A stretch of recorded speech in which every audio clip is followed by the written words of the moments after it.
Arratsaldeon, hori Txomin nire anaia da. Eta bera, Ione nire ajeba biskia, eta elkarrekin bodyboardean. Eta surfean ari gira txipidanik. Hori zen Europako txapelduna, hori Frantziako txapelduna, hori da nire ustez oberena. Munduko zirkuituko etapa batean, Nazarren, Portugalen, 2017an irabazi nuen. Gazteetan, 18 urte azpikoetan, eta datorren urtean parte hartuko dut helduen zirkuituan hor. 2017an biek Frantziako txapelketan irabazi ginuen. Txipitan 5 urterekin hasi ginen surfean.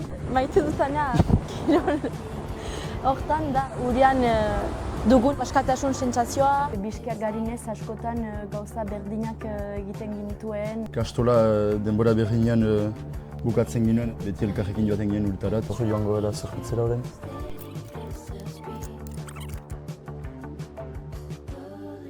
Baduzu waksa, otoi? Bai. Palmak ezartzen ditugu, eta helburua da albezain gehien abiadura hartzea eta gero maniobrak egitea. Estiloari garrantzia ematen diogu. Ikusten duenak hori apreziatu behar du eta polita estetikoa izan behar da. Erakutsi behar da, erresa balitz bezala, gauza zail bat. Adio! Ikusarte!